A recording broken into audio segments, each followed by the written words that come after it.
2 Kings chapter 2 verses 1 to 7. And it came to pass, when the Lord was about to take up Elijah into heaven by a whirlwind, that Elijah went with Elisha from Gilgal. Then Elijah said to Elisha, "Stay here, please, for the Lord has sent me unto Bethel." But Elisha said, "As the Lord lives, and as your soul lives, I will not leave you." So they went down to Bethel. Now the sons of the prophets who were at Bethel came out to Elisha, and said to him, "Do you know that the Lord will take away your master from over you today?" And he said, "Yes, I know. Keep silent."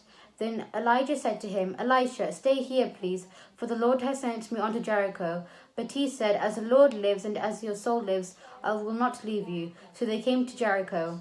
Now the sons of the prophets who were at Jericho came to Elisha and said to him, "Do you know that the Lord will take away your master from over you today?" So he answered, "Yes, I know. Keep silent." Then Elijah said to him, "Stay here, please, for the Lord has sent me on to the Jordan." But he said, "As the Lord lives, and as your soul lives, I will not leave you." So the two of them went on, and 50 men of the sons of the prophets went and stood facing them at a distance, while the two of them stood by the Jordan.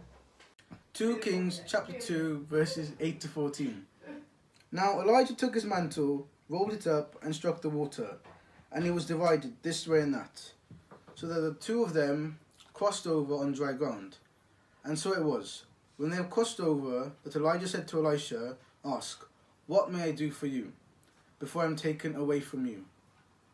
Elisha said, "Please let a double portion of your spirit be upon me."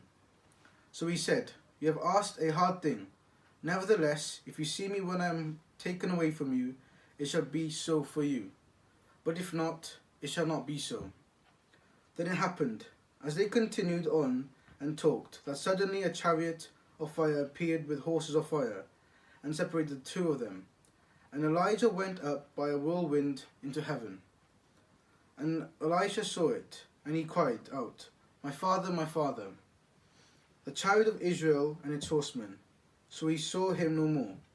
And he took hold of his own clothes, and tore them into two pieces. He also took up the mantle of Elijah that had fallen from him, and went back and stood by the bank of the Jordan. Then he took the mantle of Elijah that had fallen from him, and struck the water, and said, "Where is the Lord God of Elijah?" And when he also had struck the water, it was divided this way and that, and Elisha crossed over.